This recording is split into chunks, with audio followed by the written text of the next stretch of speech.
Assalamualaikum warahmatullahi wabarakatuh. Jumpa lagi bersama saya di channel Kelinci Picture. Bagaimana kabarnya teman-teman? Semoga semuanya dalam keadaan sehat dan peternakan teman-teman berkembang dengan bagus. Di masa pandemi ini mungkin banyak para peternak kelinci pemula, ada juga yang sudah lama, ada juga yang sudah mau berhenti atau mau gulung tikar.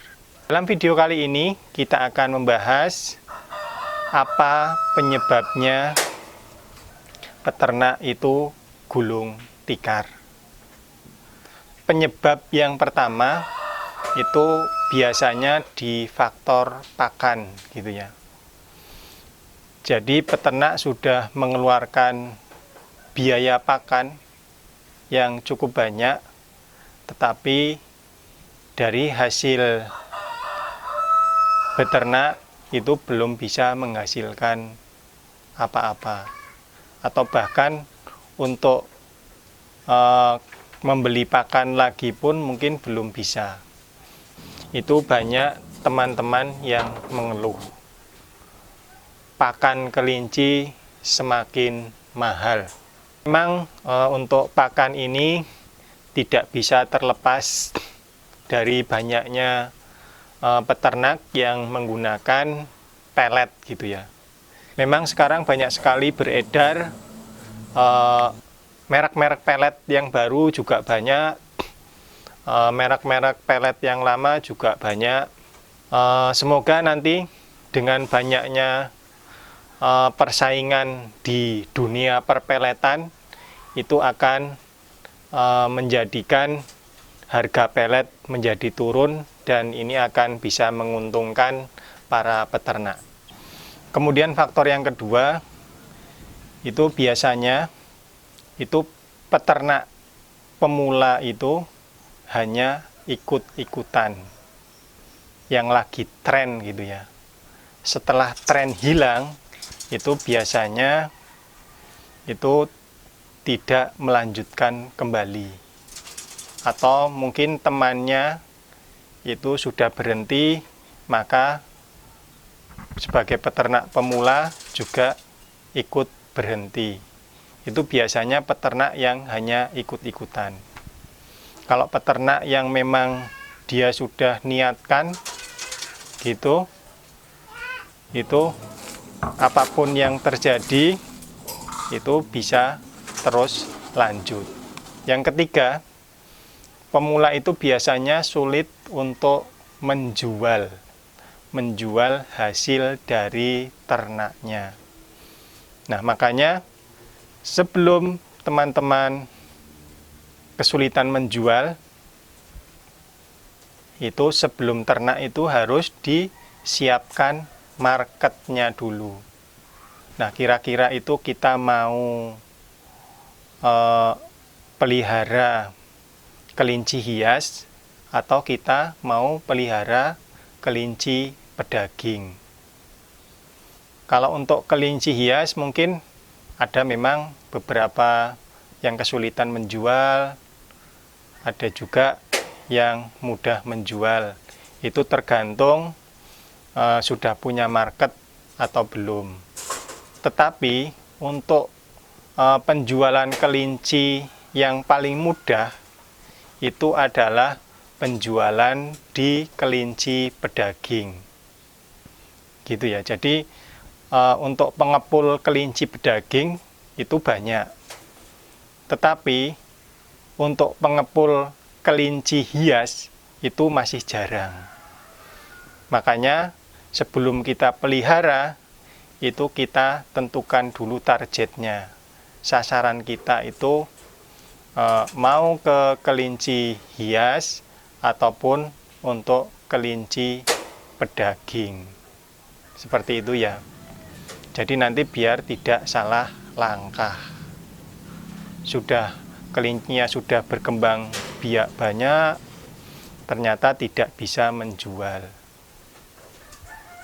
Memang sih sekarang dengan adanya media sosial seperti Facebook gitu ya, seperti IG, seperti itu bisa digunakan sebagai media untuk menjual hasil dari peternakan kita. Tetapi memang ini juga butuh proses, makanya kita harus memperkenalkan diri dulu, perbanyak relasi, perbanyak link, seperti itu, banyak main ke peternakan teman-teman yang lain. Nanti kalau misalkan kita kesulitan menjual, mungkin teman-teman yang lain itu kekurangan stok gitu ya, itu kita bisa menyuplai ke teman itu. Faktor yang keempat adalah yang pemula itu belum tahu bahwa kelinci itu beranaknya cepat. Jadi hamil itu sekitar 1 bulan atau 1 bulan lebih beberapa hari. Nah, dengan siklus kehamilan yang seperti itu, otomatis perkembangan kelinci akan sangat cepat. Sementara ilmu kita jualan kelinci itu belum memadai gitu ya. Makanya biasanya itu menjadikan para peternak pemula menjadi tidak semangat. Dan pilihan terakhirnya biasanya dia memilih untuk berhenti beternak kelinci. Faktor yang kelima adalah para pemula itu membeli bibit yang mahal. Kemudian saat menjualnya itu murah. Sehingga modal yang dikeluarkan saat membeli kelinci itu belum tertutupi ataupun belum kembali gitu ya. Jadi kalau teman-teman masih awal-awal, itu sebaiknya membeli bibit yang murah dulu. Jangan langsung yang mahal. Nah, kenapa yang murah? Karena resikonya akan lebih kecil. Gitu ya. Kalau kita membeli bibit yang mahal, sementara kita belum bisa merawat kelinci, itu kemungkinan kelincinya akan mati itu lebih besar. Makanya pilih dulu bibit yang murah. Nanti setelah berjalan beberapa bulan, kalau kita sudah bisa memelihara kelinci, itu baru kita upgrade kualitas kelinci kita. Mungkin kelinci yang kemarin kita jual, kemudian kita beli kelinci yang lebih bagus. Tapi untuk awal-awal, itu lebih baik beli yang murah dulu. Kalau mati, ruginya tidak terlalu banyak. Setelah kita upgrade kualitas, mungkin baru kita nambah jumlah. Gitu ya. Jadi jangan terburu-buru. Jangan terlalu ngegas. Jangan terlalu berambisi. Karena orang-orang yang berambisi itu biasanya malah terpuruk di tengah perjalanan. Faktor yang ke-6 adalah kita itu mungkin tidak bisa membedakan mana yang hobi atau mana yang bisnis. Gitu ya. Kalau kita memelihara kelinci berdasarkan hobi, bukan berdasarkan bisnis, itu nanti akan beda gitu ya. Berapapun biaya yang dikeluarkan, kalau dalam hobi, itu tidak akan pernah dipermasalahkan. Tetapi kalau misalkan kita itu tujuannya bisnis, itu tentunya kita harus tahu manajemen yang bagus untuk peternakan kita. Mungkin dalam manajemen pakan, seperti itu. Manajemen penjualan, itu perlu dipelajari. Kalau misalkan di kelinci pedaging gitu ya, kira-kira untuk bobot 2 kilo, nah gitu ya, mencapai bobot 2 kilo itu kira-kira membutuhkan waktu berapa lama. Misalkan kita butuh waktu 3,5 bulan gitu ya. Nah, dalam waktu 3,5 bulan itu kita mengeluarkan uang berapa seperti itu. Untuk pakannya, untuk obatnya, untuk perawatannya seperti itu. Itu kalau untuk bisnis harus detail seperti itu. Tetapi kalau untuk hobi itu tidak perlu perhitungan. Jadi teman-teman harus bisa membedakan mana pelihara kelinci untuk hobi, mana pelihara kelinci untuk bisnis.